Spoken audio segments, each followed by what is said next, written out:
خالق کائنات نے جب انسان کو تخلیق کیا تو اس تخلیق میں محبت کا عنصر اس کے خمیر میں گوندھ کے بھیجا۔ ہم اپنی عمومی زندگی میں کچھ الفاظ ان کی معنویت، ان کی ماہیت اور ان کی کیفیت جانے بغیر بھولتے ہیں۔ یہ محبت بھی انہی الفاظ میں سے ایک لفظ ہے۔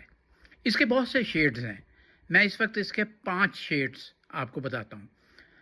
محبت ہے، پیار ہے، انس ہے، چاہت ہے، قربت ہے۔ اچھا، ایک قربت تو ذرا بعد میں دیکھتے ہیں، لیکن پیار اور محبت یہ 2 ایسے لفظ ہیں جو ہم ہر کیفیت میں بول جاتے ہیں۔ پیار کیا ہے؟ پیار سب سے عام اور نرم احساس ہے۔ اس میں معصومیت ہے، اپنائیت ہے اور شفقت کا عنصر شامل ہے۔ والدین، بہن بھائی، دوست، ان سب سے پیار ہوتا ہے اور ہو سکتا ہے۔ اس میں شدت کم ہے، وسعت زیادہ ہے۔ پیار کا کی ورڈ جو ہے یا ٹوٹل ڈیفینیشن میرے نزدیک جو ہے، اس میں شدت کم ہے، پیار میں وسعت زیادہ ہے، اور اس کی کیفیت جو ہے نرم، سادہ اور بے تکلفانہ ہے۔ دوسرا لفظ محبت۔ ہم پیار اور محبت عموماً ایک ہی معنی میں استعمال کر جاتے ہیں۔ ماہیت دیکھیے اس کی۔ پیار میں نے آپ کو بتایا، محبت یہ پیار سے زیادہ گہرا اور پائیدار جذبہ ہے۔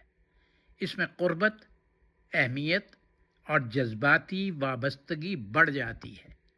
محبت دل کی انتخابی کیفیت ہے، سب سے نہیں ہوتی، مخصوص تعلق سے ہوتی ہے، اور اس کی کیفیت اب گہری، سنجیدہ اور مستقل بھی ہو سکتی ہے۔ آئیے تیسرا لفظ اسی خاندان کا، چاہت۔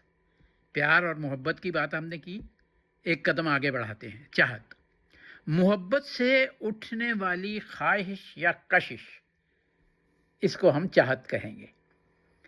اس میں جذبے کی طلب ہوتی ہے، کسی کو پا لینے یا اس کے قریب رہنے کی آرزو شامل ہوتی ہے۔ چاہت عملی نہیں ہے، احساساتی خواہش زیادہ ہوتی ہے۔ اب اس کی کیفیت خواہش ہے، جاذبیت ہے، اور اس میں طلب کا عنصر ہے۔ جیسے میں نے کہا نا، کسی کو پا لینا، یہ چاہت کا حصہ ہے۔ اسی خاندان کا چوتھا لفظ، الفت۔ محبت کا نفیس، خوشبودار